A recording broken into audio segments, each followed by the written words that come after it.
Ons lees die oordenking vir die 4de April uit die Here is my herder met die vriendelike vergunning van Lizette Murray. Die opskrif by vandag se oordenking is 'n klein klokkie. Ons teksvers kom uit Psalm 150 vers 6. Laat alles wat asemhaal die Here prys. Prys die Here. Ek kyk na 'n kort video-opname van 'n baba wat haar voetjies ontdek. Ek sien die stip konsentrasie, terwyl sy haar toontjies vasgryp en nader aan haar mond bring om hulle beter te kan bekyk, begin sy verwonderd glimlag en gesels. Ek dink aan Psalm 8 vers 3. Kinders en suigelinge besing die magtige werk wat U tot stand gebring het.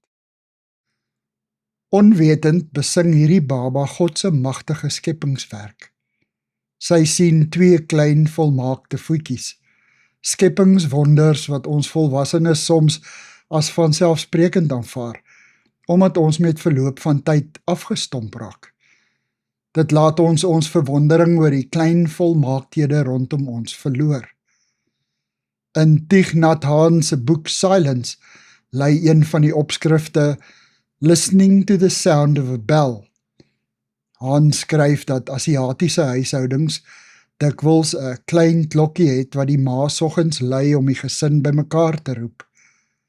Die klokkie se helder klank nooi almal om 'n paar oomblikke saam te kom en hulle emosies en gedagtes tot rus te bring, sodat hulle met vrede en harmonie die dag kan ingaan.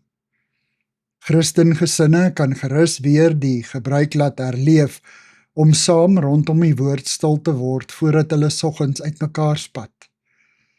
In die stilte sien en hoor 'n mens weer die skepping se lof in klein goedjies, soos 'n baba se voetjies of 'n klokkie se fyn klingel.